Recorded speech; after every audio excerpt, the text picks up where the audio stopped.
நீங்கள் சொல்கிறதே வருங்காலத்தில் ஏன்னா இப்போ என்ன கொண்டு வரதுக்கு வாய்ப்பு இருக்குது. ஏன்னா இன்றைக்கி ஒன்றிய அரசு சிஎஸ்டி உங்களுக்கு தெரியும் 25 கிலோ பொருளுக்கு இன்றைக்கி அவங்க டேக்ஸ் போட்டாங்க.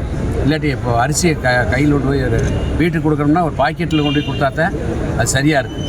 அதுக்கு கூட தமிழ்நாட்டில் ஒரு 6 இடத்துல மில்லு புதுசாக பப்ளிக் ப்ரைவேட் பார்ட்னர்ஷிப்பில் மில் போடலாம்னு சொல்லி முடிவு செஞ்சு டெண்டர் விட்டுருக்குறோம்.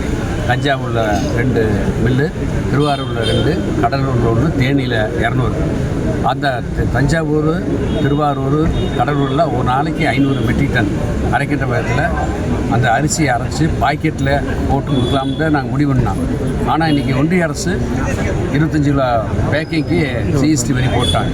அதை நாம் வருங்காலத்தில் இந்த மில்லெல்லாம் பயன்பாட்டுக்கு வருகின்ற சமயத்தில் ஒன்றிய அரசு சொல்லி இது பொதுமக்களுக்கு செல்கின்ற பொருள் தான். ஏன்னா வணிக நோக்கத்துக்கு கூட இல்லை.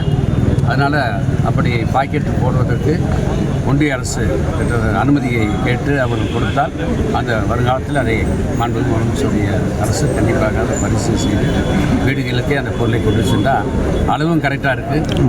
பருப்பாக இருந்தாலும் சரி, அரிசியாக இருந்தாலும் சரி, மற்ற எல்லாம் கொண்டு போய் சேர்ப்பதற்கு வாய்ப்பாக இருக்குது. அதையும் அரசு பரிசீலனை செய்து கொண்டிருக்கிறது. சார், ரேஷன் கடையில் வாங்காத அட்டைதாரருக்கு சிலவங்க மெசேஜ் வருது சார், அவங்களுக்கு வாங்கின மாதிரி மெசேஜ் வருது சார். அதனால எந்த கடைன்னு சொல்லுங்கள். செய்திகளை உடனுக்குடனும் துல்லியமாகவும் தெரிந்து கொள்ள சப்ஸ்கிரைப் பண்ணுங்க.